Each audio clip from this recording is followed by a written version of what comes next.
Well, we're going to continue to talk about some more earnings that have come out. Another mover that we're watching is AMD reporting 71% growth in sales this quarter. The stock is currently moving higher pre-market by about 7%. The chip maker beat on both revenue and earnings here. There was really a lot to break down here, but I'm giving the trophy and the operating income to gamers. They were the real MVP here. The company talked about it on the earnings call, particularly saying that they saw the largest operating income through the enterprise, embedded, and semi-custom segment. That was up 218% year over year, hit $881 million and accounted for the lion's share of that operating income. And that was cited, or they were citing strong demand for Sony and Microsoft consoles, as well as some other Steam Decks out there too.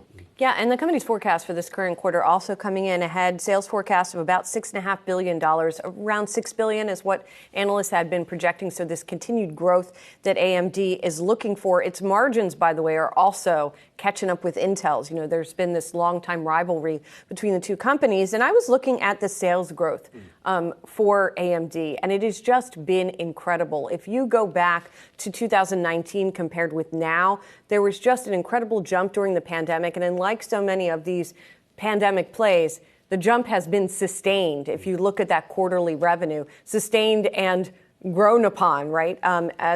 It's still dwarfed by Intel's revenue, by the way, but the growth is really there. Well, you know my thoughts on this. AMD is just an absolute beast. CEO Lisa Su continues to get it done. Three things that really stood out to me in this release. One, and I haven't heard this from Lisa before here, but on that conference call, noting that there's some weakness starting to emerge in the PC market. I have not heard this for about 2.5 years because everybody stocked up on PCs during the pandemic. But I would, read through that potential maybe disappointing quarters at an HP and a Dell when they report in a couple weeks, just something to keep in mind.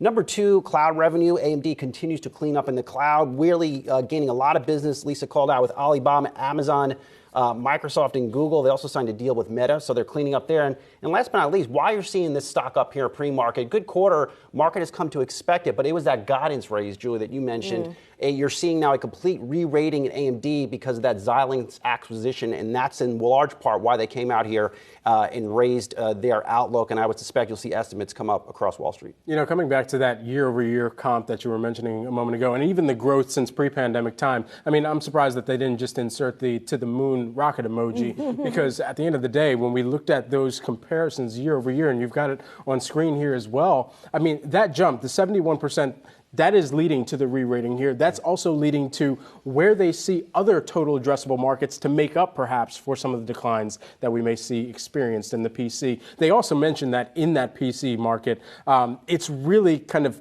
looking at where they are addressing the PC market and saying that they expect it, the TAM, total addressable market, to be flat to called down mid-single digits. Right. And so we'll see if that truly is the case moving forward from here. Yeah, in terms of chip availability as well, we should just mention a brief word about what's going on in the chip market and obviously supply issues.